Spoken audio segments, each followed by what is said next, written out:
Alright, here we go. Oh, has much passed since we last spoke. I descended the depths of hell and have arisen, both hairless and far stronger. And I made up a quote while I was in the super deathity death chemo, and it goes as follows.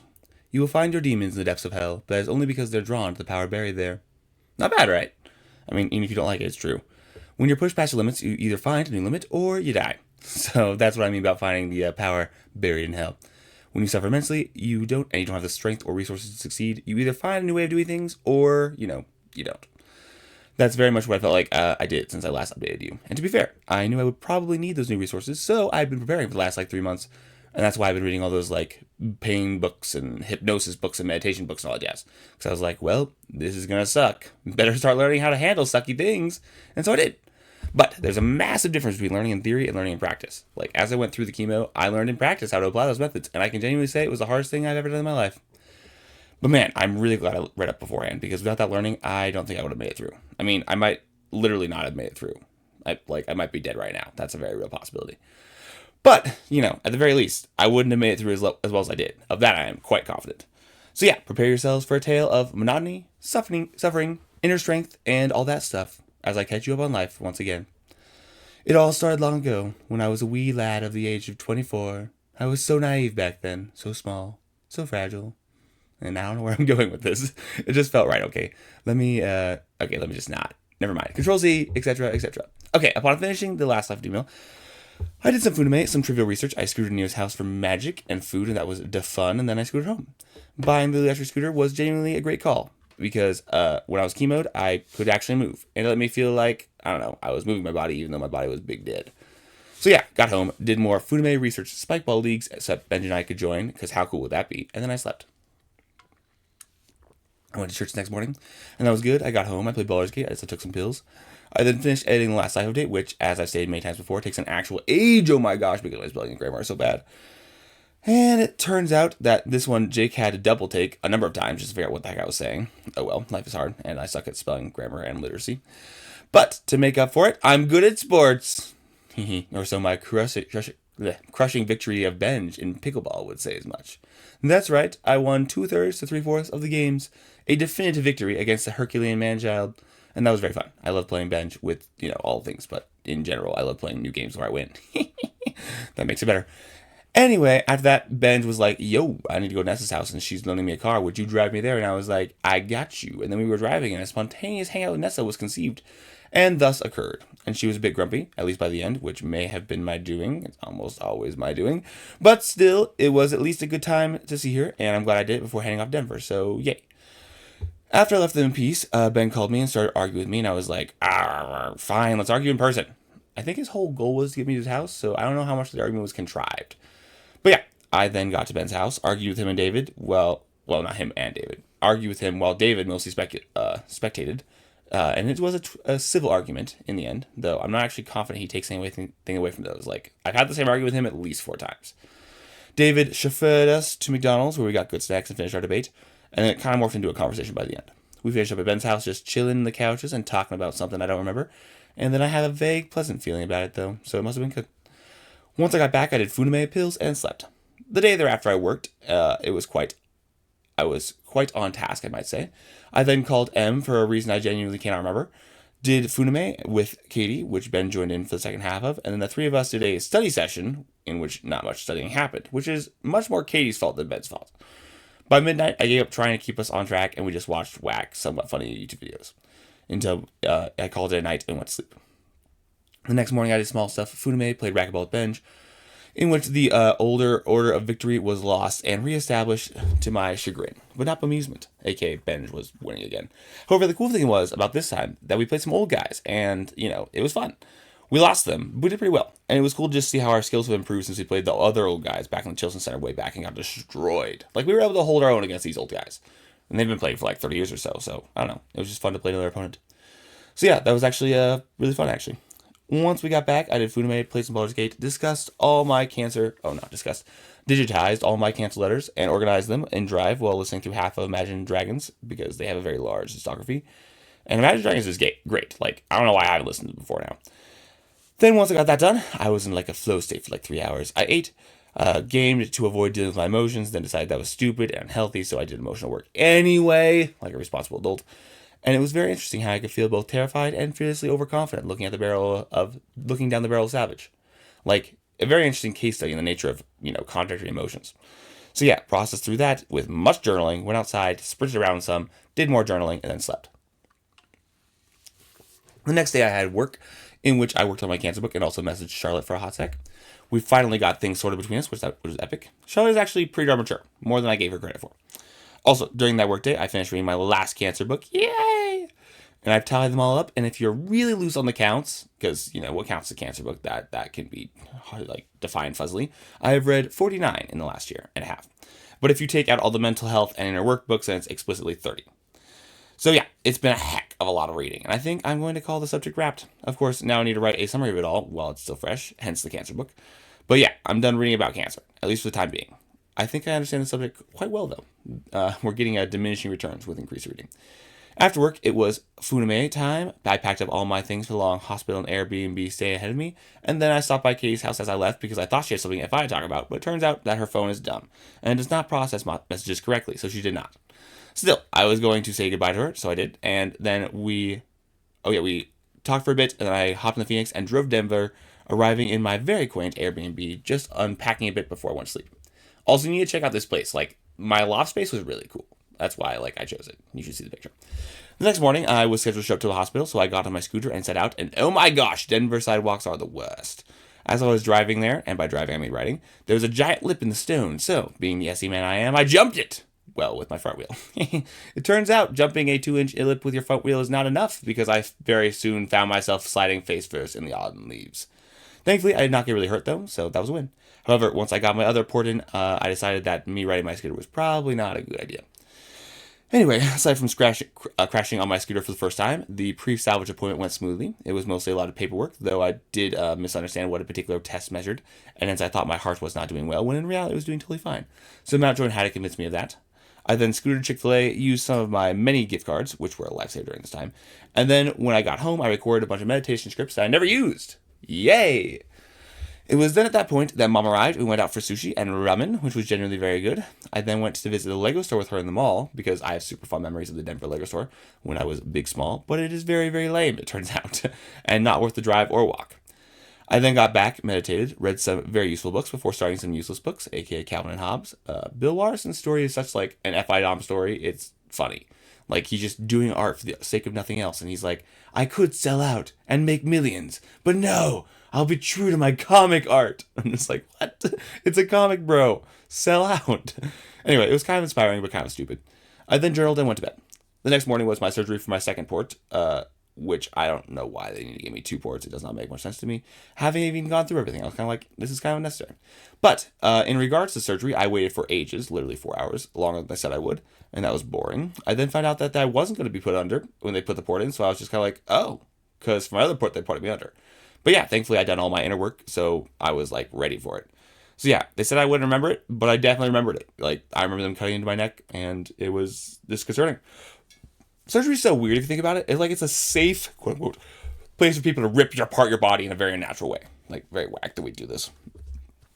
Anyway, I got through surgery, and I went home, and I gamed. I then meditated to help with the pain, and it totally worked, which was really cool. I then read Calvin and Hobbes, Funame, and then gamed more till bed. However, I did not sleep well because my body felt quite off and the pain kept keeping me awake, but I did get some sleep. The next day, I went to the hospital where they taught me how to care for my port and started giving me my stem cell boosting shots so they could harvest them. And shots can be literally painless or extremely painful, and I do not know what differentiates them. But I will tell you that the nurses should figure that out because it either really hurt or was just totally fine. After that, Mom and Dad took me to the botanical gardens where we got great food. The gardens are cool, but not really, really cool, just kind of cool. Here are some pictures of those. Unfortunately, I started feeling pretty meh at the end, so the wonder wore off prematurely. Once I got home, I just gamed and tried to beat the impossible boss in Baldur's Gate because I was playing only one character on the hardest difficulty, and it was genuinely quite a struggle. I took an intermission to eat food with Mom and watch Love is War, which was nice. And after that, I practically wrapped my entire torso in saran wrap to keep my port from getting wet, so as to get infected, and then got to take a shower before going to bed. By the morning, I felt quite a bit better. My port felt less unnatural, and the pain had reduced significantly. I started off my morning by meditating, and I think Mom joined me for that one. Then I read and ate Cheetos in my little attic space, already shown. And then I went to the hospital and got my stem cell boosting shots, as well as my port flush. And then I had the rest of the day to do whatever I wanted. Once we got back, I got great food with the parents. Went to the Botanical Gardens, called with Ani Dawson of all people, and walked her through some of the stuff for healthy things for a few hours. Then I was big tired and did not have the mental energy, so I just gamed once I got back home and kept trying really, really hard to beat the Baldur's Gate 3 boss. That was like impossible. I did some food with mom, showered in my saran wrap, and then slept. And I also thought my hair looked really cool at this point, so I got some pictures of it. Cool hair. Also, yes, I realize these pictures are super low quality, but that's my new doc software. Apparently, it takes down the resolution of pics a ton, so it's not my fault. I mean, it is my fault, but not it's not really my fault. I only got 3.5 hours of sleep that night, which sucked, but what can you do? Hence, I just accepted it and just gamed early in the morning. After that, I read some before getting a very good breakfast. And look, I'm not just saying that. All the food in Denver I had was genuinely exceptional.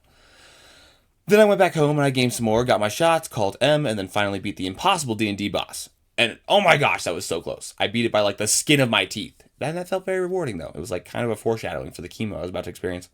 After I basked in my victory for a bit, I decided to be productive and read and ate, and then ate some great Mediterranean food, and then that was the day. I woke up like 2 hours after falling asleep that night, but then I was finally able to get back to sleep, and I ended up sleeping really well after that. This day was the day that they pulled all my stem cells out of me, that they'd been boosting this whole time, and my doc said he would bet money on the fact I would need this special drug to get enough. But not only did I not need the drug, but I got more than 6 times the stem cells amount required in 4 hours. A practically unheard of collection time. So yeah, since I had planned on being there the whole day, mom was with me for the first part, and we all like read our own books. And then I started working through a book on quantum mechanics. And then Morgan showed up to take over for mom. But when Morgan showed up, I only had like 2 more hours before I was done. So I felt kind of bad because Morgan drove all the way from Denver to Denver for practically nothing. So, yeah. But like, I'm not going to turn down an exceptional performance. Like, overall, I'm grateful, but still, it's just like, ugh. Anyway, while we waited those last 2 hours, Morgan and I argued about discrimination, and it was actually really fun. I love TI DOMs because they can like take the most outlandish and offensive things you say, and as long as you're actually like rational, they're totally chill. Like, our discussion was purely academic, and that was nice, and also a bit unexpected given how political Morgan has become. Anyway, it was kind of my way of testing to see if she lost her mind to groupthink, and so far, she's totally good. She's got it. She's still rational. Anyway, when that ended, Morgan took me back to the Airbnb. I felt like some alone time, so I ate some Cheetos and read while, and reading became my friends, while Ben, Morgan, and Mom all got food. Ben also came down to Denver spontaneously. We then ate food in the sun. 'Twas nice, but eventually the conversation turned to Effie ranting, because what you'd expect with 3 Effie users for company. So I excused myself and played Baldur's Gate. After I said bye to Morgan, did some Funime with Mom, did some more Funime, and that was the day. The plan had been for me to go back for more collections upon waking, but since I finished them way early, I had the day all to myself. So I got breakfast with Mom, and then me and her had a decent convo. I journaled and meditated some. And then I got home because I was feeling moody, so we didn't like spend a ton of time outside. Mom then headed out, and it left me alone in the Airbnb again. I read some more of my quantum physics books and had massive brain ideas, so many ideas. I then spent ages just thinking and writing them all down, and then I called Josiah out of the blue because he's like the only person that was free and would understand my marvelous big brain. I don't know if I talked about Josiah much, but he's an INTP legend. Like, Noah, 100% outclassed by Josiah. Like, this guy's nerddom makes him lack other characteristics of, like, general human greatness, but his intelligence is extraordinary. Also, he knows the history of philosophy substantially better than me, which is saying a lot. Genuinely, such a marvelous brain. So talking to him was great, because he actually, like, instantly understood everything I was saying. I need to talk to him more. Anyway, I walked around Denver as I called him. Here are some pics. 'Twas big good, I got Chipotle.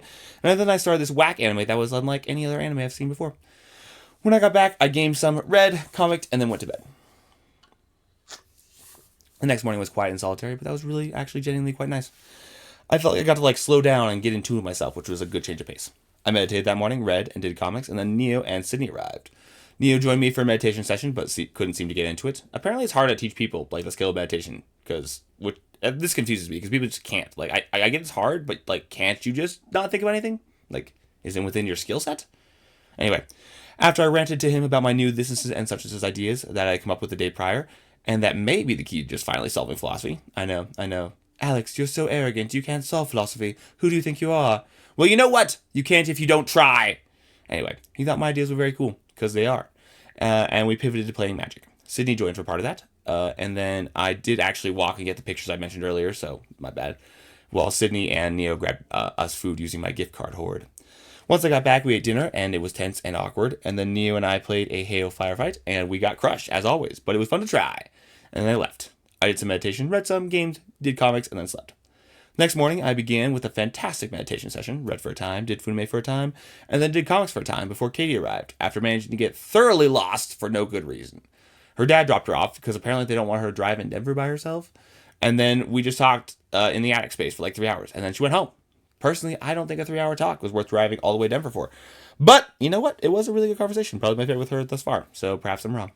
To be technical, I actually left her in the Airbnb because I had a doctor appointment I had to get to, and she left before I got back. So yeah, I just walked that because I wanted to exercise. And then I wanted Chick-fil-A, and eventually I came back as the weather was getting very bad. It was a very long walk to get Chick-fil-A.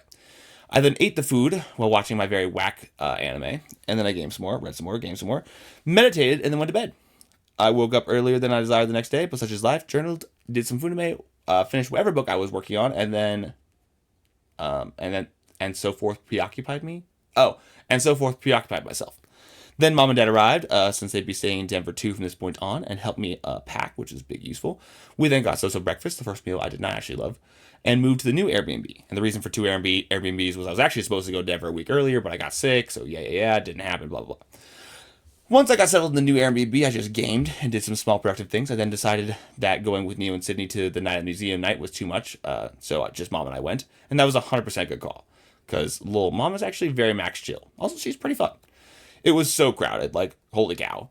And after we had vaguely seen everything for some reason, which I did not understand, Mom convinced me to go to the Taylor Swift White Show. Like, why does the Museum of Science and History have a Taylor Swift live show? I don't know. There are a great many mysteries in life. But it was actually pretty good. I only know a few of the songs by osmosis, but there were a few bangers in there, and the lights look cool. I feel like VR has kind of ruined me, though, for the experience, because, I'm sure this tech was, like, jaw-dropping 15 years ago, but once you've seen VR, you're kind of like, meh, not bad. But regardless, the quality of the experience was certainly memorable. So if that was your goal, Mom, very well done. After a cold walk back, we watched some Love is War together, and then I worked till midnight on getting my docs ready for their proton migration. I then read the next morning before Mom, Dad, and I went to a hippie breakfast where a gay guy may have hit on me. I didn't think that. Dad did. But regardless, that matters not because their food was so good. Oh my gosh. Fantastic breakfast. Maybe the best breakfast I've ever had. Genuinely the most mouth-wateriest thing I can ever think of. Just thinking about it right now. Once I got home, I went on a super long walk where I listened to Jake's recording of the last live email, which was great and made me laugh, and then I just jammed out to music. Once I got home, Dad found this dude that had gone through the same process as me, and was in the same hospital. So we called, and I was hoping he would say, like, something useful, but it was an objective waste of time, so that sucked. I then read my quantum physics book till my brain died, so I gamed some. Then Katie called me for some reason, we talked a bit. I did Funime, Mom and I went on a donut run, and got many donuts, and then Funime once I got back. I then meditated with Mom, because Mom's like the only one that's been able to like actually successfully meditate with me. She hasn't found the zone, but she's dipped her toe in it. I then gamed some more and slept. In the night, I had this brilliant idea about how to min-max my gaming character, so as I woke up, I implemented that. Then Mom and I went back to the same breakfast place, because if you find the best breakfast place ever, then you've got to go at least twice. After that, Joe and Karina arrived to visit me. Yay! And we began by walking around the park, where I shared with them my giant philosophy big brain ideas, which it seemed like Joe 70% followed, while Karina 40% followed. That's my comprehension rating for each of them. Still, I had a really good time talking with them, and then it's very good ideas, you guys. You don't understand. They could change everything, so it was very fun to just talk with them. Once we got back, Joe and I played some magic games while Karina napped, and then eventually we went to Qdoba. Once we got back, I showed them the Like No Other anime, and we ate some doba while Karina and I meditated, while Joe tried to break my concentration by sticking things at my nose. And while that didn't do it, he made some whack comment that totally did break me. So I'll give him this victory. I then attempted to hypnotize him, which didn't really succeed. Hypnotism is definitely a skill that, I don't know, I'm not very skilled at yet. And Joe is also probably just less hypnotizable than Emerson, so, I would call that mostly a fail. But it was fun to try. I then I then wished the duo a good trip as they headed off back home. And then I gamed some, read, did Funime, called with Liam while on the jungle gym, and then read some Calvin Hobbes before going to sleep. I couldn't sleep because there were basically no curtains on the windows, so that was unfortunate. I read my quantum mechanics book for a little bit, which was great. Oh, I lost my spot. Whoop. And then I wrote some big brain philosophy ideas down that I was having. I called William to tell him my big brain philosophy ideas and download them into his psyche just in case my chemo killed my brain. And thank the Lord it didn't, but the precaution was necessary. Regardless, William 100% understood my ideas, and quite quickly. I love that man's glorious intellect. So I felt very good having made sure at least one other person would preserve my genius. We also caught up on life briefly, and that was a good call. From there, I did some Funime, worked on transferring stuff to Proton, and then my brain was just cooked after talking with William, so I didn't really do anything meaningful. I then got some sushi with the fam, so mom, dad, Ben, and that's it. And then I went and played some Nutmeg with Ben in the house of mom and dad while we played, and then we played some chess. And here's a picture of that. Once I got back to my place, because mom and dad rented their own B&B, I then called Alan with the intent of downloading my big brain thought into his brain, but the conversation mostly ended up talking about how you could communicate cross FITI barriers. I think he got the idea, though. Probably. Anyway, here's a picture of me chilling in the jungle gym that I mentioned before. After that, for all intents and purposes, it was my day. The next morning, I woke up to the sun, to my chagrin, because the curtains were the worst. I packed all my stuff, and with mom's aid, left the Airbnb behind. They had me wait 45 minutes in the hospital admissions for actually no reason. The hospital did not respect people's time. Like, I pointlessly waited for over 30 minutes on numerous occasions. Only to go up and ask them, and they're like, oh, we forgot about you. And I'm like, ah. Anyway, eventually the nurse came, and I checked into hell. Gazed upon the depression that is my hospital room. Oh my gosh. Seeing that room again is actually like, ugh. Ugh, I did not need to see that picture again. My view was literally all concrete. Not a scrap of green to be seen. It may not seem like that makes a difference, but when it's the only window, and you can't open it, by the way, like to breathe fresh air or anything, for 19 days, that in fact makes a difference. The only other place I could go was the hallway too, so that sucked. Okay, so here is where the life of Demo really starts, at least for me. I came into this knowing it would be hard, and honestly, it was actually a little less physically hard than advertised, well, at least for me. But that's only because of the exorbitant amount of willpower I actually put in. I resolved to never let myself become passive during this whole process, to always keep like an internal locus of control and do what I could to improve my situation. And it didn't matter if that was making sure I exercise every day or work as hard as my body would let me, or, I was using my time as well as I could, or, doing as much inner work as my body would, like, allow me to feel okay with, because my body felt horrible. But for at least the first 7 days, there was not a moment I let myself become, like, passive or rest. Like, every moment, I was doing what I could to make the most of what I had. And after 7 days, I was actually like just so exhausted in my will that, and I started feeling so bad too, that I couldn't keep it up 24/7. So I did have lapses of passivity, but for the most part, I did remain still active. So it was kind of like the extreme vigilance that was like probably the hardest thing I've done in my life. I mean, it wasn't only that. The social isolation, the lack of being able to do anything, because I'm like literally trapped in a room, the extreme poisoning, I think those all contributed for sure. But the fact that like through it all, I never let my guard down was really the hardest thing. Like, there were so many times I just wanted to, like, give up and give in and just, like, become a vegetable. It was like running a race with, like, a 50-pound vest on. And, like, the race was already really hard, and no one would blame me in the slightest for dropping the vest. Because there, like, wasn't even any social pressure to be vigilant, right? Everyone expects you to just take the path of least resistance in this scenario, because it's just so much suffering. And that's what, like, everyone else did. Like, everyone else just, lays there. But, I was doing this for me. Like, I was holding myself to these, like, higher expectations and not anyone else. So the fact that I didn't have any accountability didn't really, like, matter. But anyway, the fact that I did it and pushed through and, like, did not give up my vigilance the entire time astounds me to this day. Like, it was so hard. Like, hard in a way I cannot describe. No physical trial I've ever experienced amounts to the way in which this was hard. Like, no run I've ever done, no plank challenge, whatever it is. Like, it was just hard in such a unique way. Yeah, I genuinely can't explain it. I feel like I really encountered like a do or die moment. Like I was just about to break and I found the strength within me that I didn't even know I had to just bend instead of breaking. It's like I unlocked a part of myself, guys. Like I genuinely feel that way.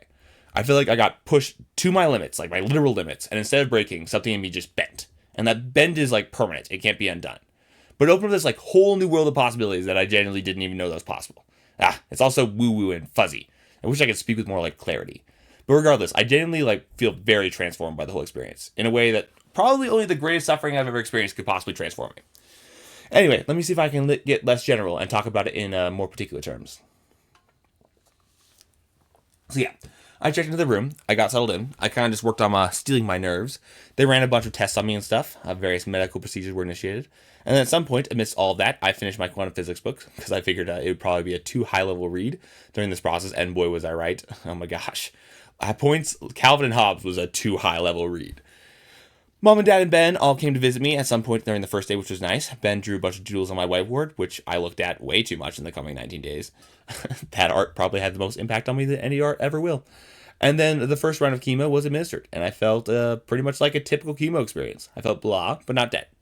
I tried to sleep at night, but got poor sleep. See, the really sucky thing about the hospital room is, one, the lights don't turn off outside, so it was always far too bright. And two, they wake you up every 4 hours to take vitals or vitals and labs. So sleep is just like not a thing for the whole 19 days. I ended up staying awake from like 2 to 7 a.m. as a combination of the chemo and the hostile sleeping environment, but I did get a bit of sleep after that.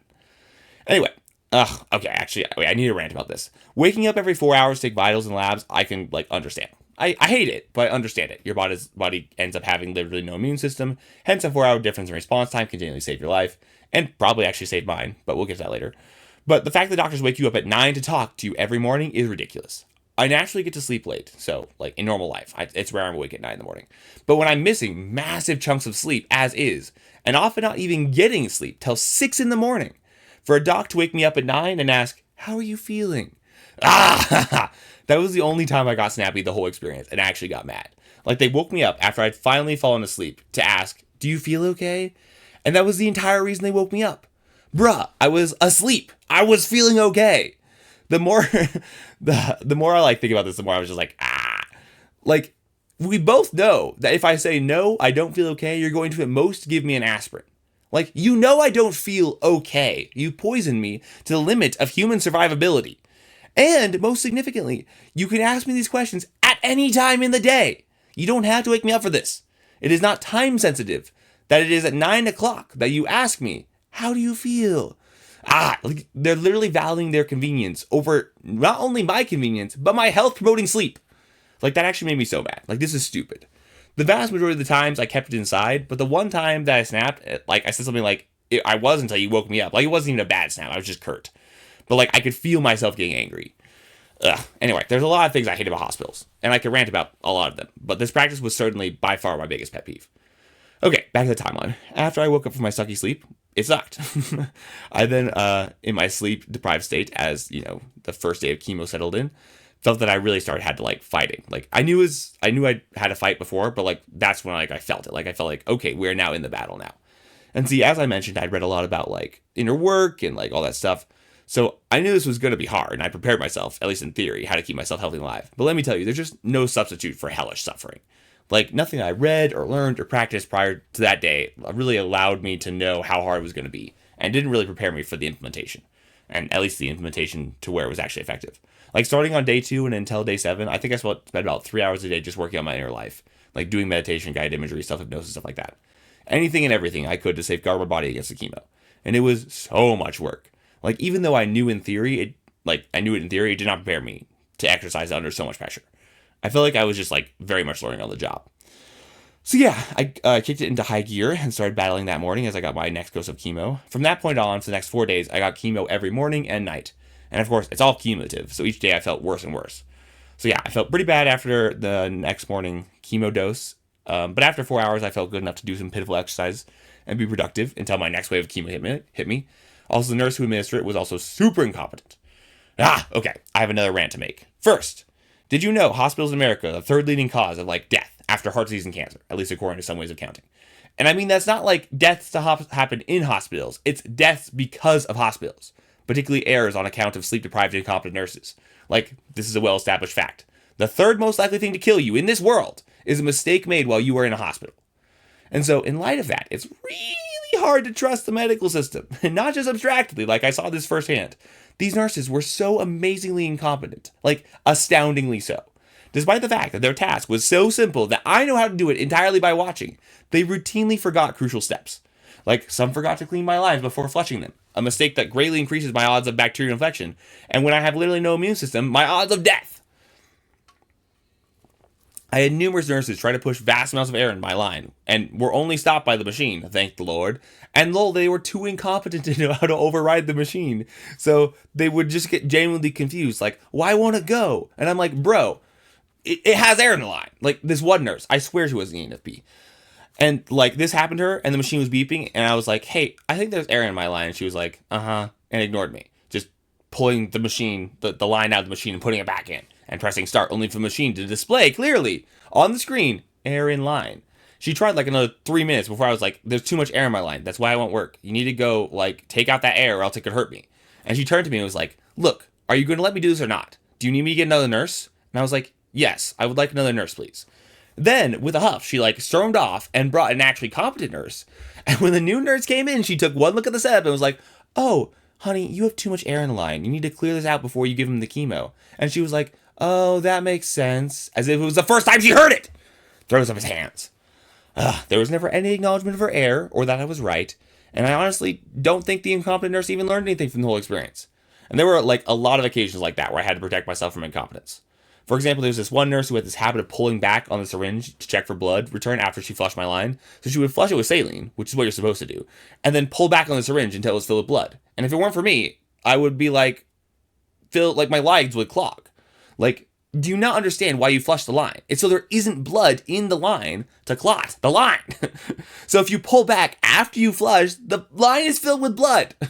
So and of course, if the line was clotted, it would have been surgically removed, which is of course really dangerous for me because I'd already started the chemo. So that was a horrible situation, right? That would have been very bad. So yeah, there are many more examples that I could reference, but the very worst part is that most times when I corrected a nurse, they were just not gracious about it. I felt like I just told a child to go clean their room. They would snark back or roll their eyes or tell me I was straight wrong when I was very not wrong. And some of these were very big mistakes, not things you just shrug off and oh well, a dent in the hood. Particularly the mixture of incompetence and arrogance, I genuinely just couldn't stand. You can be arrogant, that's fine. I actually had one ENTJ nurse, I know, an ENTJ female, it's the first I've ever found. And she was hella arrogant, but she was the most competent person I met there my entire time. So you know what? Fair enough. You can tell me what to do because you actually know more than me and you're right. And I also met a few humble nurses who were hella incompetent. And when I point out their mistakes, they would just bashfully say oh yeah, my bad, and correct it. So that's okay too. Not as good as the competent, arrogant nurse, but whatever. It was still bearable. But then you get arrogant incompetence, and that's the devil's spawn. Those nurses were doing it wrong and insisted on doing it wrong. Acting as if I was the stupid one and didn't know what I was talking about. And they almost killed me. Almost literally.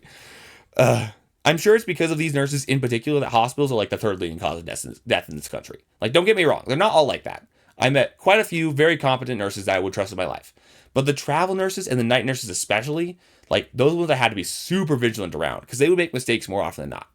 So yeah, it made the whole environment doubly stressful because not only was I literally dying from the poison they were giving me, but I had to make sure they didn't kill me in the process of giving me the poison. There was no sense in which I could just trust that it would be okay. Never trust a nurse. And also, they were all 20-year-old, maybe 21-year-old feeling girls fresh out of college. And I was I wouldn't trust that demographic with most things in my life. Sorry, feeling white girls. Much less my literal life. So yeah, it was just the worst. Also, who decided giving, these girls 14-hour night shifts was the way to enhance their judgment? Bro, the system is dumb. I hate the medical system. I hate doctors, I hate nurses, I hate hospitals, I hate drugs. My hate for mechanics has officially been outdone. The medical system takes the top slot. Anyway, that's my rant. After surviving the incompetent ENFP nurse and getting my chemo, I then took a long shower to recover physically and mentally before eating some food, watching some YouTube videos, and then going to sleep.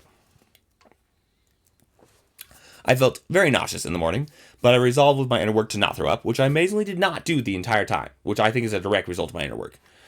I worked on my inner resources, got my morning dose of chemo, and handled it better than last time because this time I was actually prepared due to the aforementioned inner work. I then met the ENTJ nurse aforementioned, and we got talking about Jungian theory, and she was very interested. I found a food that actually tasted good, and then almost everything tasted horrible after that point. I finished my Calvin Hobbes book, pitifully worked out, took a nap, felt up for doing something after that, so I read a bit of my strategic hypnosis book, and after that worked on more of my inner resources, played Baldur's Gate for a bit, and had evening chemo. And then I worked for 2 hours on my inner resources during that infusion. I then showered, ate some food, and finally slept. The next morning, I bailed on Braden. We planned for him to come visit me, but I just felt so sick, and I was I don't want to see anybody. Mom and Dad started bringing me food for every meal, whichever I could, because whatever I could think of that sounded edible, they'd bring me, which genuinely carried me, because almost no food sounded good during this whole time.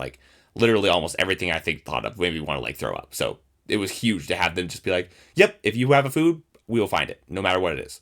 So yeah, that was really big from this point on. And yeah, I'm very grateful to them. I eventually ate, did a baby workout, read, worked on inner resources, and also journaled, did Funime, read some more, had some even chemo, which was fine, during which I gained, and then that night I went to sleep and slept. I slept right until it was time for morning chemo, and I started getting a bit cocky at this point in time because my inner work was actually working really well, so I was maybe I can slack off a bit, and I got immediately punished for it and how I felt. So I was and we're picking up the pace again. I started dreaming about life would be like when I got out of this hellhole, and I did some more inner work. I then napped, read, worked out, and they actually banned me from doing push-ups. So that was funny. I then did a bit of journaling and found some new music I liked, and these like power songs really helped me through this time. Did my evening dose of chemo, gamed, and then did some night stuff, like showers and stuff. And then I started making a habit to meditate and do inner work for about 30 minutes in every shower. And I actually kept it up with post chemo. Like, not quite as long meditation, but yeah, I've been doing that ever since. I don't know when I started that, actually, the meditation in the shower. Probably a bit later. The next day was the worst day because they saved the hardest chemo for last. And I got nervous before it hit me because they were describing the side effects. And I was like, oh my gosh, this is nasty. So I just journaled a lot before they gave me the chemo. And I'd focus on my inner world and I pushed through. I then chewed a bazillion ice chips for a full hour and 15 minutes. And my mouth got so cold. And I read for because I read 30 minutes was ideal. Well, not ideal. I read 30 minutes was the minimum requirement to not have horrible mouth sores. But I was like, I'm going to overdo that. But yeah, after an hour and 30 minutes of chewing ice chips that they gave me that horrible chemo, I couldn't take it anymore. Like my mouth just froze off. Like it was horribly painful. So very weird. After that chemo, I felt very, very bad. I slept for ages until Ben showed up, and then I felt a bit better after him and Mom arrived. I managed to get some stretching in, and then I gamed, and then Katie called me to see how I was doing, and we caught up. I didn't get to sleep that night until 5 in the morning. I felt super nauseous and was sure I was going to throw up, so I asked for Compazine, which is one of the additional anti-nausea meds you get. And gosh, that was a mistake. So Compazine is originally an antipsychotic med that was used in psych wards, and it's been repurposed for its nausea-reducing effects. But it turns out there's a small portion of the population that it really messes with your brain with, and it turns out I was one of those people, and the experience was genuinely horrible. I feel like I was puppeted from the outside. I compulsively moved and made sounds, and it was just a horrible, horrible feeling. The first time I've ever felt out of control of my body like that.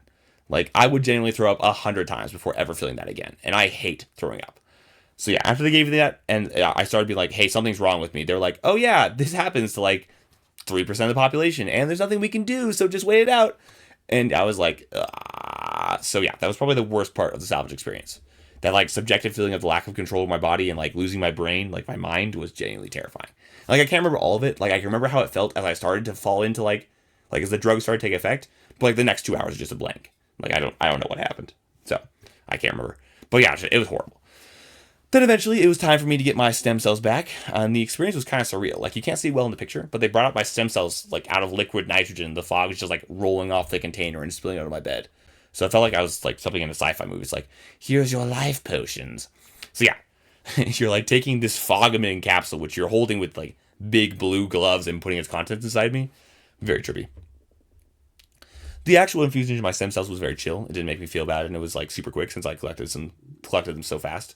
I then got some really bad calf cramps. Did a lot of sleeping, ate late in the day, and was able to do a bit of journaling as well as some trivial projects. I read some Calvin Hobbes and then called Katie just so I could talk to somebody because the isolation started to hit me at this point in time. I took a long shower and couldn't fall asleep for 6 hours because I was just too nauseous. So I just thought in bed. That night, garbage sleep was achieved, and it was that the next morning that I got mad at the doc for waking me up for asking me how I felt. I felt horribly nauseous that whole day. I got a bloody nose and barely managed to stop it because I had no platelets at the point in time. I did a lot of Calvin Hobbes reading that day because I couldn't manage much else. And by the evening, I recovered long enough to walk the halls. Not long enough, well enough to walk the halls. Afterward, Mom stopped by, and we actually had a really good conversation. I talked to anybody at this point in time. And I had more incompetent nurses that evening, and I slept. It was at this point that my resolve really started to crack. All the cumulative sleep deprivation, the social isolation, the physical immobility, everything I mentioned earlier just kind of built up to the point where I didn't have the willpower to stay vigilant 24/7. And I kind of let myself crack because at this point the poison had, done all the damage it was going to do to my body, at least according to science. And so I didn't really need to be vigilant quite as much. All the damage was done. It was just about repairing now. Also, all that vigilance just took a really big mental toll on me.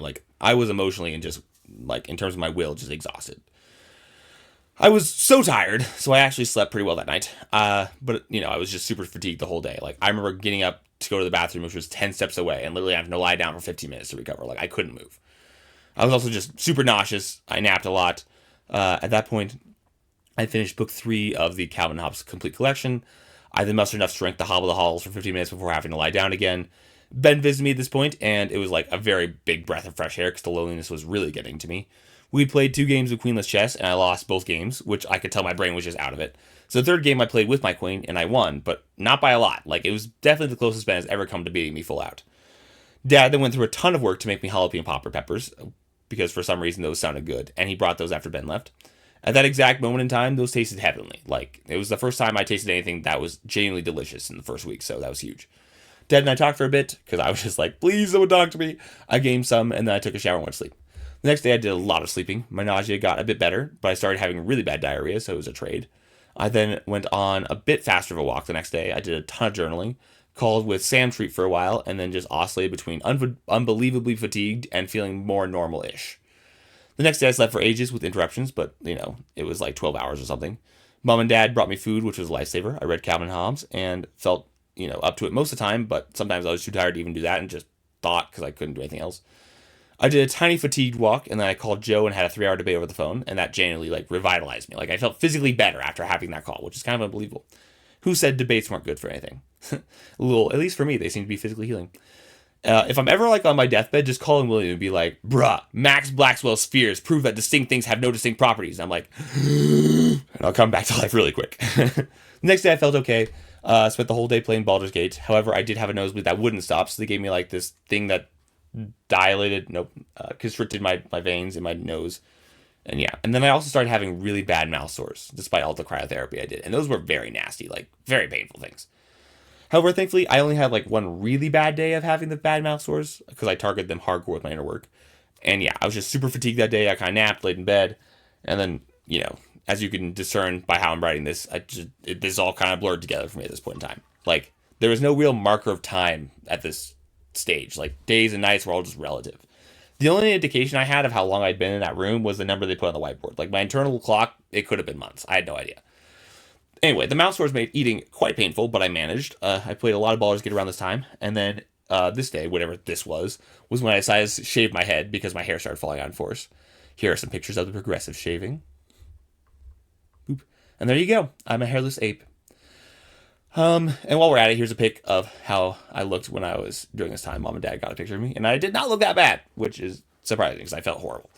The next day I did not sleep because I had a really bad fever and was super cold despite a bazillion blankets, and I got maybe 2 hours of sleep before they woke me up at 5 and started doing various things to me for 2 hours to make sure that I did not die. So it turns out I got a bacterial infection. Yay! Which I understand to be the same thing as sepsis, but maybe I'm wrong because they didn't use that term. It might just be because that term scares people. I don't know. Anyway, since I had literally no immune system, they put me on IV antibiotics to save my life. And yeah, that's what I was referencing earlier with the waking up every 4 hours thing, because if they didn't wake me up at that point in time, I probably would have died. So yeah, that was pretty scary. I wouldn't have been alive, potentially. But needless to say, I felt very bad. I got intermittent sleep until about 4 when I mustered the energy to do something. I think I went on a week person walk through the halls and played some Baldur's Gate. And then I read some comics. And then I waited to see if the antibiotics were working and if things were going to get really bad and if I was going to, for realsies, die or if the antibiotics would save my life. And it was around this time that I also got a full body rash, which was very concerning. So yeah, my rash got worse. So much antibiotics were pumped into my veins. At that point, they took me downstairs to get a CT scan to check my lungs because they were filling with fluid. And yeah, just smelling the air as I got downstairs was actually so good. It wasn't even outside air. It was just air that was my air had always been so hyperfiltrated. It was such a stark difference. The smell of the air was beautiful. Anyway, I had a crazy fever, felt super fatigued, and at this time, they figured out that I did indeed have a bacterial infection. They knew which kind, and so they switched me from the general antibiotics to the one that was better suited for the kind of bacteria. And I hobbled, and I do mean hobbled, the halls for the rest of the day, because that was all I could manage. I could barely manage to sit up in bed. By the end of the day, I had worked up enough strength to play some Baldur's Gate, and I just meditated for a while and slept. Well, at least tried to. I only got 4 hours of sleep, but my fever did go away, so that was a super good sign. I then thought for ages and did all the Black Friday shopping. This year, I spent a whopping $1,200 on Black Friday. To be fair, that was offset by selling my gaming computer to Noah, but I was still bruh, if I make it through this, I'm going to buy everything I want that would increase my quality of life. So I literally thought for 12 hours and just was what is anything I could buy that would make my life better after this point?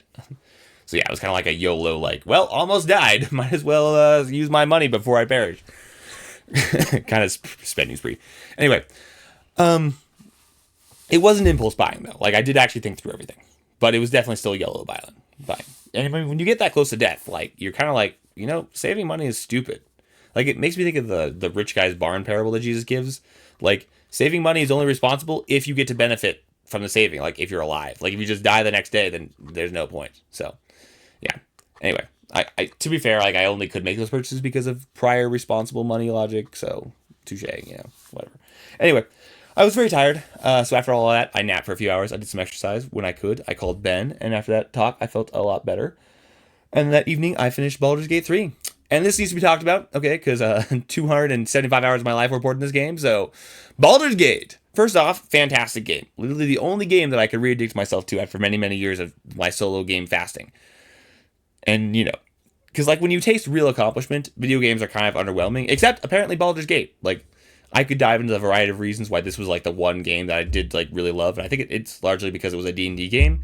So I was already like inherently good at it because I played so much D&D. And it let me like fulfill my D&D min-maxing fantasies I've never able to bear out in campaigns. Because see, like I was always sure whenever we played D&D that I could win any fight if I could just have a fast enough, tanky enough, sneaky enough character. But of course, in actual D&D, that makes for garbage gameplay. So my DM always finds a way to nope it. I remember your super insta-hit god character, John. The one that got around my 34 AC. Yeah, don't think I forgot about that.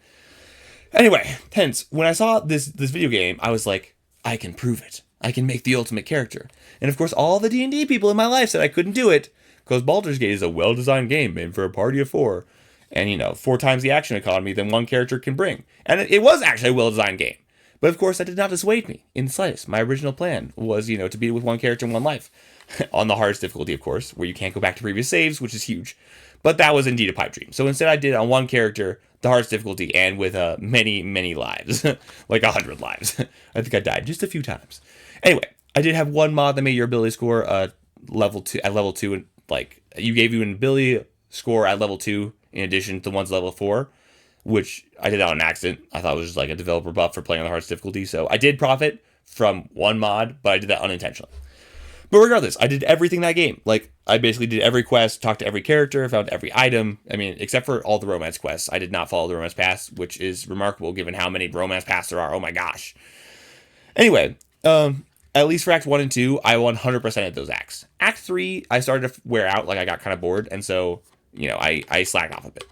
Plus, there's just so much to do in Act 3. Anyway, here are the key stats of my character, so be amazed. I was 2 levels Cleric, 2 levels Paladin, 3 levels Rogue, and 5 levels Fighter. Sometimes those last 5 levels were split between like Barbarian, Wizard. It changed as the game went on. But in the end, due to my fully evolved Illithid form, I had 3 actions per turn, which meant I could attack 6 times a turn. 6! And when you have smites, let me tell you, that's a lot of damage per turn. I had a base 27 AC, which could not be crit or stunned, which is huge. Advantage on all saving throws against magic, plus all my saving throws were stupid high because my stats were stupid high. So I had a 27 strength, a constitution of 23, a dexterity of 18, and an intelligence of 20, a wisdom of 18, and a charisma of 18. And for those of you that play D&D, appreciate how stupidly overpowered that is. And of course, think about all the saves and ability checks that follow from that. And then, I had leagues of other abilities, but you get the gist. Stupidly overpowered character. I min-maxed that thing, to the moon. And I mean, stats aside, I managed to beat the whole entire game of Baldur's Gate, which is a hard game, with literally every member of my party always at camp, and never using non-mandatory help from NPCs. It's the one exception was the Night Song, because she helps you fight, and you can't stop her. But she also was, very little help, so, yeah. So yeah, that should be proof enough of you that my character build was, in fact, God tier. Overall, it was a super fun game. Carried me through a lot of chemo when I needed a good distraction, so it was well worth its weight in gold. And it was fun to finally play a video game, for once in my life. But that said, outside the circumstances, which made it not a bad decision, it's 275 hours of my life invested in an imaginary world with no real benefit really breaks the productive bones in my body. So, unless I go through something like chemo again, I'm back to swearing off video games. Hence, selling my gaming computer. But it was still a great time and a great game. After I finished Baldur's Gate, I then factory reset the computer to ensure my gaming days were over and prepared for Noah. I then got all the best songs from the game's soundtrack, made a playlist, and basked in the musical glory of my victory. I felt very complete in that moment. I took a meditation shower. I took a meditation shower and proceeded to get very poor sleep. But I felt at peace. They were still pumping me full of antibiotics this time, and I suspect that's why I got a bad cough, as it was causing the fluid buildup in my lungs. Also, when they stopped later that day, that cough started to resolve. I think that I had my first and only non-family visitor for that whole time, which is the great and verdant Jake. And yes, that is intentional. And it was actually so good to see him. I was very much disproportionately excited. Just seeing someone, especially Jake, during that time was oh. It's the heavens descend, the angels are playing harps, etc. We talked about many things, as one does, and it was very, very nice to talk to someone, particularly Jake then. We ended that conversation because I got tired, and then I took a nap. And upon walking around the halls, I really started to feel better. I was at a power walk around the halls. Mom gave me some Five Guys, and my mouth sores had finally resolved enough that I could eat it without crazy pain. And yeah, things started looking up. I got to go to bed early that night, and I got really bad sleep. But what can you expect? Still, the morning was great. I discovered my ANC had come up, so that was great, but not so much they were going to discharge me. Oh, my ANC had come up actually so much that not only were they going to discharge me, they were willing to let me go straight home instead of staying 2 weeks at Brain's place, which is what we had planned. So that was super exciting because everyone is supposed to stay for 2 weeks extra in a hospital or a hospital adjacent place as they wait for your immune system to recover. Mine was like, nope. So yeah, my doctor actually informed me that in all her years working there, I had achieved the fastest discharge time she'd ever administered. You guys have to understand that my ANC, let's measure my immune system, went from literally non-existent, 0, to over 4,000, which is normal, in 3 days. And that process usually takes 3 weeks. So yeah, I objectively crushed recovering from chemo. I let mom and dad know about the change in plans, did a bunch of tedious discharge stuff, and then finally, my army news dude got me out of there at 2 in the PM. It was also the fastest discharge he'd ever seen. He was basically like, wow, you're probably the best patient I've ever had in my nursing career. And then, yeah, here's a picture that dad took of me for posterity's sake before I left. So yeah, I walked out of my room, and oh my gosh, it was a beautiful feeling. You do not know how good crisp winter air feels. Not just smells, feels. There's a way air feels on your skin, not just the temperatures. It has a texture. I don't know, maybe I'm just crazy after being stuck in a single room for 19 days. Regardless, it felt really good to be outside. It took a while for it to hit that it was actually over, but I had not only survived, but thrived in hell. And when it hit that I was free and I was done, oh my gosh, it was such a good feeling. I notified all the people of my early discharge, and then by that evening, I stepped back into the beautiful place I called home, and it was so nice. I felt noticeably better just stepping inside. Do not underestimate the power of home. I did funime, unpacked meticulously, did more funime, and then took a shower and slept very, very well in my own bed. Gloriously uninterrupted. Just getting to sleep without being interrupted every 4 hours was so beautiful. The next day, my body was still very dead, so I just ate and slept a lot, and that's basically all I did. However, in the evening, Amelia did come over, and we got to talk, and that was mega bueno. I got to tell her about all my crazy inner work, and she thought I was mostly cool and not crazy. Keyword mostly. It was really good to see her again, though. I was so socially starved, so people were just amazing no matter what we did. The next day, I attempted to start to get some health routines in place because, gosh darn it, I am never going into that hospital again. Or any hospitals. I'm swearing off hospitals for all time, eternally, and I am going to be maximally healthy. Watch me.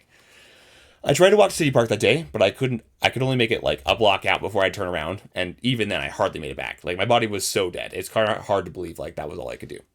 But anyway, the point was I walked, however pitifully. Once I got home, my new Nintendo Switch arrived in the mail, one of my many Black Friday purchases. So I got up. I got that set up, and then I also finished the last of the Calvin Hobbes books. So I now have read every Calvin Hobbes comic. Bows. Thank you very much. I deserve all your praise and adoration. However, despite my grand accomplishments, I was moody and tired, so I went to sleep early. The next day, I had to get up at 6 for a stupid doctor's appointment in Denver, which the nurses were massively incompetent for, and nothing of importance was said, and my time was royally wasted. Plus, I had to get up at 6, to have my time wasted. The only consolation of that day was I got to hang out with Joe in Korea once I got back. And I got to talk to them for ages. That was big nice. Joe tried out internal family systems for the first time, and that was a fun experience. It was cool to just have them around too. I then did funime before talking with M through a thing that she was struggling with on a call, and then had another physical walk. Huh, that's why I said in 24-degree weather, and it made me feel great because I made it all the way around City Park Lake with no sweat, which is crazy because I couldn't even make it to the lake 2 days before. The next day I started up pills again, began my ultimate health routine, and finally finished transferring everything to Proton for realsies. Oh my gosh, that was so much more work than I thought it would be. Because when I decided to transfer, I was like, this will be easy, and it was not. It was only so much work because, one, I had so many documents. We're talking so many. Google Docs contains my life, and a little very unorganized life at that. And two, given I'm deleting the platform, and Docs contains my soul, I wanted to make extra sure that I got everything. I organized everything into very beautiful boxes. So yeah, it took months, but I did it. My Docs, all the way through, perfection and organized, pristine, glorious perfection, and everything makes sense. I know where everything is, and I have literally made sure I transferred everything. I was very thorough to Proton. Plus, of course, I have a few drives with all my docs just dumped on them, taking up 64 gigabytes, might have mentioned. So even if I did forget something, which I didn't, I'm sure I could find those somewhere and retrieve it from those archives. Anyway, the beautiful thing is that my docs are now very organized. Forget inner work. This is bliss. Data organization. Rest in the bliss for a moment. The birds chirp. A pleasant waterfall sounds in the background. The wind, oh so slightly, rustles the trees. Can you feel the bliss? In a Kronk voice. Oh yeah, I can feel it. It is bliss though, let me tell you. So now, every time I open Proton Docs and it says like end-to-end encrypted, I feel a little bit happy, knowing that I finally have slighted all the AI overlords that will soon rule us all. Anyway, I played Mario Kart with my dad, called Sela and Esther as I took an ambitious walk, and it was too ambitious if I'm honest. I got to see Benj again, yay, and we caught up and played some Mario Kart, I won. Did some small stuff to help mom make dinner, because I'm making cooking part of my Ulta Health plan. We watched Love is War together, and then after that I got to call Michael, of all people, and we caught up for like 2.5 hours. And then I finally ended the night by calling Liam, and we talked about Baldur's Gate and did an anime quiz, which was good. It's good to have someone else that nerds about the same game. I mean, I don't think I'm quite enough a nerd for Liam's sake, but it's okay. The next morning, I nailed my routine, sent some stuff off in the mail. I decided to try and learn how to spin a pen in my hand, even though that's a useless skill. But see, I have gained wisdom, for I have been around enough NETE types to finally learn a great truth. Useless skills are not useless. It's the very fact that they're useless that makes them useful. See, the ANFPs gain mastery in useless fun things like embroidery or strange dance moves, and this gives them their charm. True, the skill is mostly relevant in life, but having had a handful of irrelevant and flashy skills is in fact very useful. Vicariously, not directly, of course. And thus, having learned this wisdom, but via osmosis, I shall seek to emulate it. I then got back to gaining useful skills, read a little, worked out, if you can call what I did a workout. Braden came over for Magic. We played a few games, but mostly we just played Smash Bros. Until Joe joined us. And then played more Smash Bros. Until Braden went to head home. And then Joe and I played Magic, and then somehow it was 1 a.m. Genuinely caught me so off guard. Like, I could have sworn it was 10, maybe 11 p.m. at the latest. We were just, talking, and it was good. And then I looked at my phone, and I was like, I guess phones mess up sometimes. And it was only when the time was confirmed by like literally 3 other clocks that I actually believed it was 1. Like, I was just so convinced it was earlier than that. I nailed another ideal health morning the next day. Did pills, Funime, more pills, and then I set out to make a magic deck, but I will end up making up 3 instead. I then cooked with mom, and the meal we made was okay. I Funime deleted all my Drive files from Drive and got general anxiety because, when you delete years worth of your writing, it's just like, ugh. I then helped mom min-max weight loss, did pills, and then started my wind-down routine of reading and Cheetos with chamomile tea. And that routine has actually been very helpful in helping me get to sleep early, instead of like staying awake at night thinking about all the things I have to do, which I have a tendency to do. The next morning, I woke up with this epic feeling of freedom and gratitude. Like, I'm alive, and I'm home, and I'm maybe cancer-free. And there's just like so much to be grateful for. So yeah, I said a prayer and basked in the feeling of being super blessed. I then did all my morning routine stuff, wrote a letter of thank you to all the people who have given me money, a general one, not individual ones, because I would never finish the task if it was individual. And then I read and tried to raise my inner body temperature with pure willpower, and failed. So I guess I'm not a real meditation master yet. I helped mom cooked, did Funime, read more, journaled, played some Mario Kart with mom and dad at mom's request, because mom now loves Mario Kart, and then did Night Walk and caught up with Grace. And then I did Funime and read the book that I was on and slept. The next night I had whack dreams, but whatever. Otherwise, the morning started off quite beautifully. I did Funime, worked on my book. Joe Rena came over and just chilled for ages, which was super nice. And while they did their own projects, I worked on reformatting my entire cancer research doc because Proton screwed it up, which was a big oof. Then Joe and I played some Magic games, and we all played some Mario Kart, but it seems they only mildly enjoyed that. And then I did some car research, because I've been looking to buy a new car. I know. Many of you are deeply sentimentally attached to the Phoenix. But recall that I have no SI, and the past isn't real. So trust me when I say I did not feel a hint of sentimentality or remorse in kicking the Phoenix to a curb for a new or more skilled model. I mean, maybe when I actually sold it, I felt a bit sad, but otherwise nothing. After that time, I did more Funime with Joe Rena, did some more car research. Then Joe and Karina left, and I helped Em work through something via call, and closed the night with some chill reading and Cheetos. I woke up the next day and was productive, which is a very good start to the day. I proceeded to work on my cancer book till I was tired of the task, and I used Marketplace and Craigslist for hours to search for cars. From there, Funime and then Joe and Karina came over again, this time staying for 7 lovely hours. They did their own things while I worked on my cancer book and This Life with Email. And then we made some so-so soup with mom, me and her, which Karina enjoyed, but Joe rejected as unedible. Although he did try it, to give him some credit. I then played Joe in Smash Bros. And bruh, that man is too good at video games. Like, I'm still better, but the question is just for how long. Karina then proceeded to beat Joe at Mario Kart, which in typical TE inferior fashion meant that no more games were to be played of Mario Kart, lest her victory be overshadowed. I then left Joe Rena to chill in the room while I did a brisk 5.5 mile walk, and that was nice. I called Katie, and kind of her family, and caught up with her because I haven't seen her in an age. Then she and someone in her family was sick for like the past like month, so she had to stay far from me. When I got back, someone had given me a delicious chicken pot pie, which Joe, Rena, and I consumed, basically all of, because it was really, really good. And then we just chilled for a little longer before they headed out. And then I read and slept. The next morning, I nailed my routine, which is an accomplishment for me, okay, because it's really hard for me to stick to routines. Sydney dropped by and chilled for like an hour and a half. I got to work. I got a lot of work done on my book, did some reading, worked on this life email, made some food and dessert with mom. In case you haven't noticed, part of my routine is now to cook or bake something, which I'm trying to master that side of life. I did Funime, pills, more reading.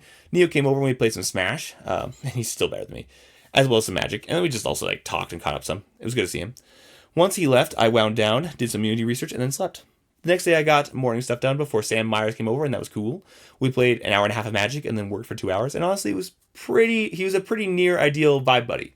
Fun and diligent. Beautiful combo.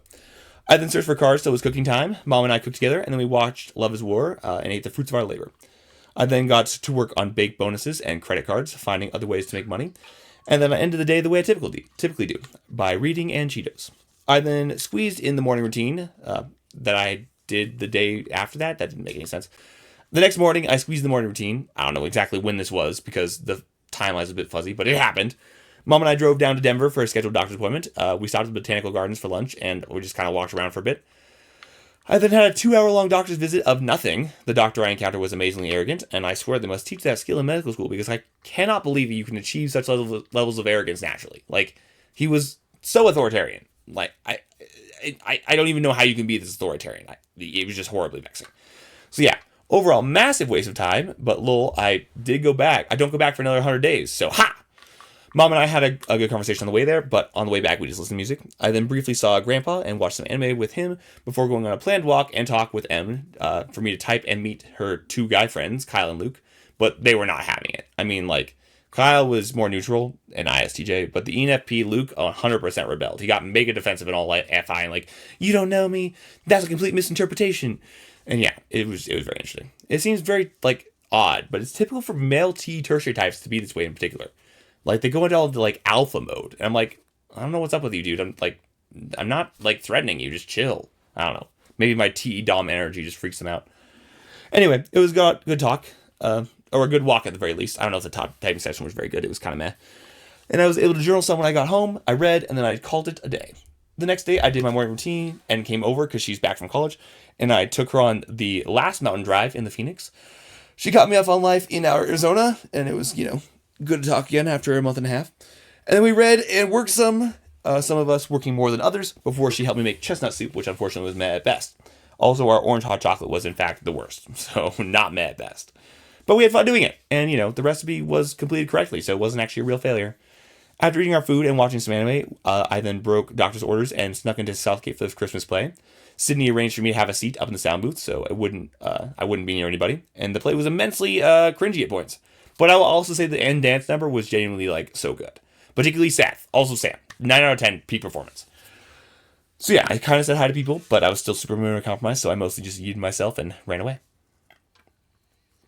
The next morning, I got my routine down, and then I found this car, which was really good, but not exactly what I wanted. Still, it was the best deal I'd seen so far, so I spent 3 hours researching it, and then I drove down to Greeley to test drive it.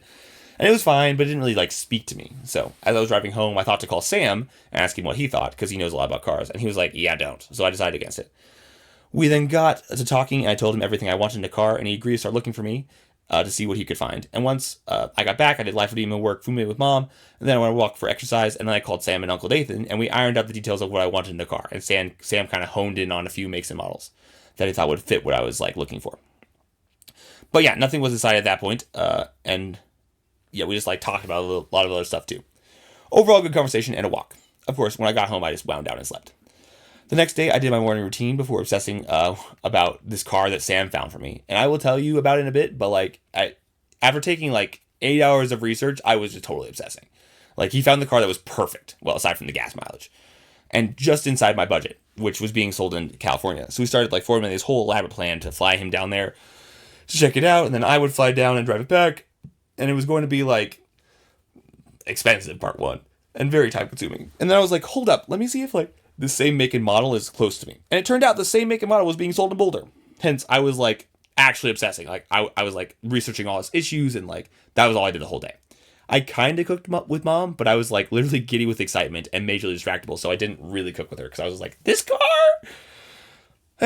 Also, I now very much understand what people mean when they say they fell in love with an inanimate object. Like, I 100% did that. My limerence for this car ran deep. Like, who needs women when you have curvy cars? Anyway, after I helped, quote unquote, mom make dinner, I kept obsessing and researching until M called me and I helped her through a tough time she was having, which ended up being good because it kind of like broke my obsession enough to let me sleep. And then I just wound down and read. It was hard sleeping though because I just kept thinking about the car, so I got like 6 hours of sleep that night.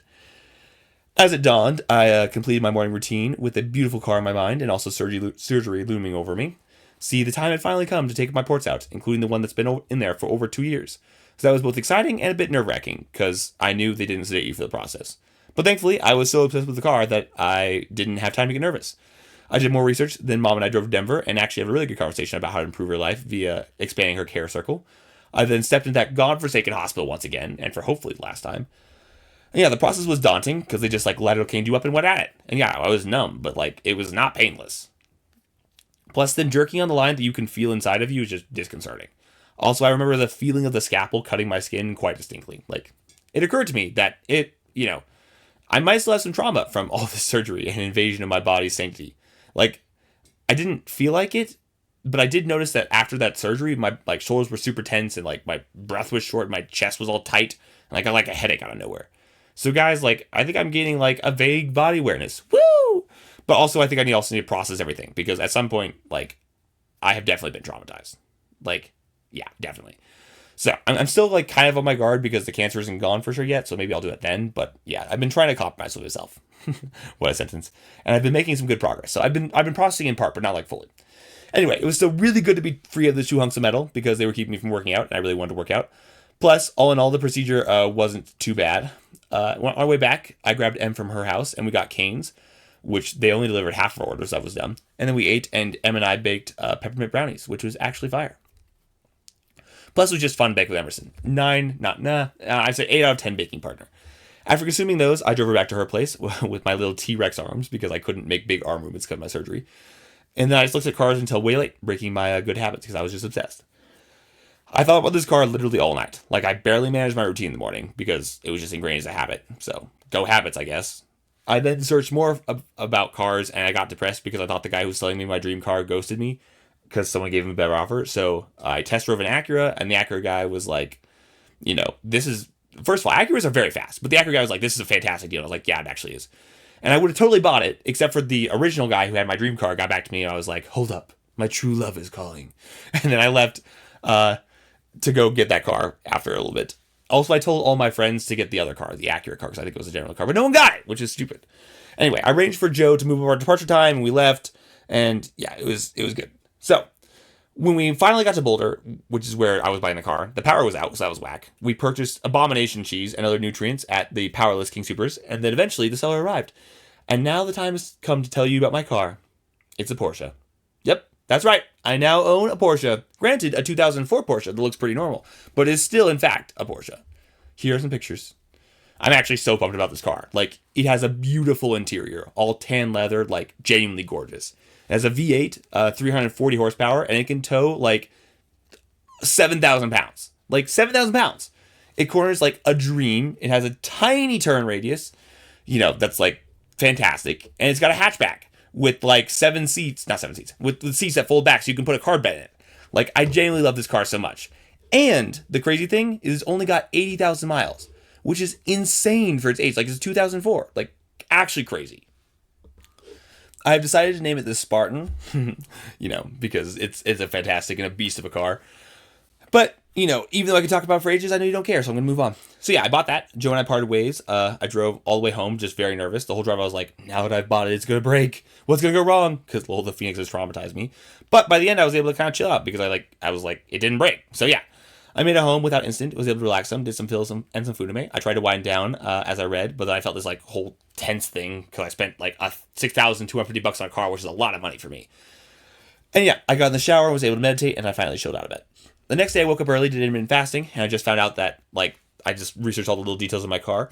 I then filled up the gas tank for the first time, and ouch, that is going to bite because it gets a measly like 15 miles for the gallon, and it takes premium gas. So like this is going to be an expensive car to own. I then worked on listing the Phoenix on Marketplace. I worked out far more systematically than I've ever worked out before, and boy, am I feeling it today. I did some scholarship work, played Mario Kart with parents, worked on this Life of Demo, did Funme round 2, and then did some reading and chilled and slept. As for yesterday, I finally re-emerged in the civilized world, and it's a fitting place to end this email because honestly, it's kind of like the email began with me departing from the world to go into the land of hospitals and death, and now I'm back. So yeah, I went to church again, and it was great. It was good to see all the people. Afterward, I took Daniel, this new guy, Joe, Karina, Micah, and Peter in a test drive in my new Porsche. Peter and Daniel were like nerding out because they actually know something about cars, and it was really fun to have them nerd out. I then came back, played Magic with Joe, briefly talked with John and Jeremy, played Magic with Joe, Neo, and Sydney, and then did nothing of significance. I ate food and finished this live email. And yeah, it is finished. And not to infringe on copyright, because, God said that first. But you know what? I think God made everything, so everything is fair use. I don't know. I think I'm in the clear. So yeah, this live email is at a close, and I bid thee adieu.